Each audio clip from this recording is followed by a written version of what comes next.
Now, at the age of 30, he became the first indigenous Kenyan commander of the Kenya Air Force. He is the one who flew the body of the founding president, Mzee Jomo Kenyatta, from the coastal city of Mombasa all the way to Nairobi. In Military Tales, tonight we focus on Major General retired Dedan Gichuru.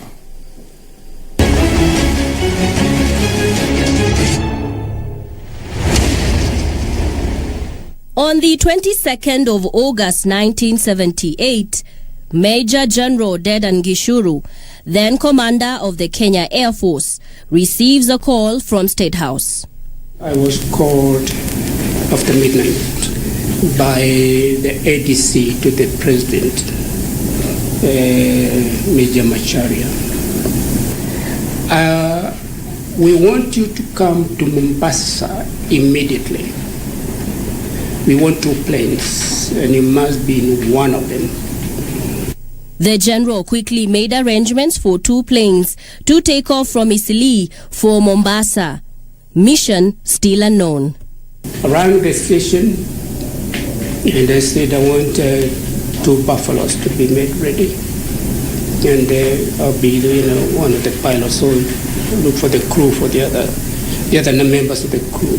In my plane, it was myself, Kano Tambo, and Julius Karangi. He then receives strict instructions to park the plane away from public eye.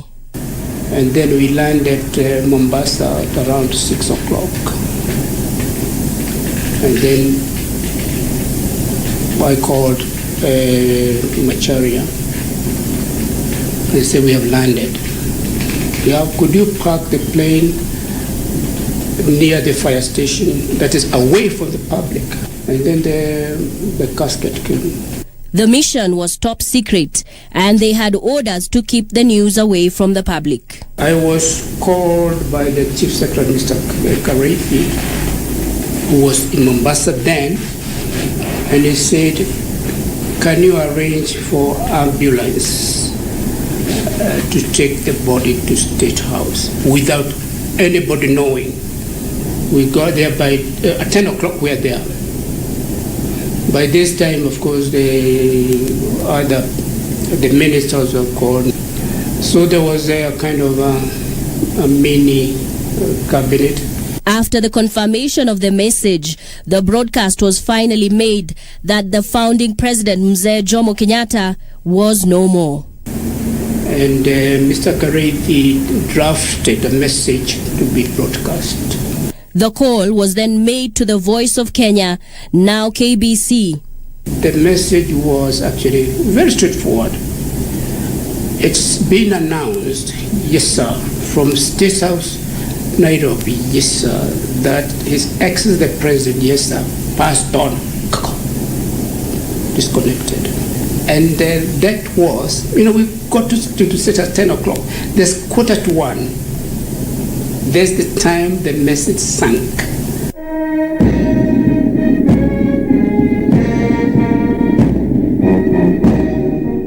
So, how did his career in the military begin? It all started when 5 Kenyans were secretly recruited to be trained by the Israel Air Force sometime in 1962. So technically, the Air Force started maybe before independence. We were told you can apply to join East African Community, where they were to train air traffic controllers. They were Dedan Gichuru, David Kanagi, Samuel Mukirai, Frederick Collins Omondi, and John Apudo. The training of these 5 young Kenyans would be the foundation on which the Kenya Air Force would begin after independence in Isili, then known as Royal Air Force. When we got independence, the Air Force was started, and initially we started with 2 planes, Chipmunk, with instructors from Royal Air Force. But even after independence, the Air Force was still majorly under the Royal Air Force officers. Although we came from Israel as commissioned officers, we were not accepted as officers. Mzee Jomo intervened and allowed for General Gichuru to assume full responsibility of the Kenya Air Force. Mzee Kenyatta said, okay, if these people are doing what they're supposed to do, fly, why can't they take over? And he reduced the stay of the British by 2 years. As the commander, Dedan was the man in charge of flying, maintenance, and administration. When I took over, of course, there were not many challenges because flying-wise, I continued flying throughout. And I can tell you we had very good training by the British, both here and, of course, in UK. He served as the commander from 1973 to 1980. Promoted to full colonel and took over as the Air Force commander at the age of 30. General Gichuru's years of flying were not without challenges. So I was doing like 14 trips a day. After 2 weeks, I tore my cartridge. So when I went back to home, to base, my knee was swollen at bad. Grounded not to fly again, a directive he did not heed to, and this decision sent him to theatre. Later on, of course, in 1980, my leg became worse. So they removed, it's like ball bearing, because the cut, the meniscus had cut and it was rolling there. That's the one which was knocking. So they removed those.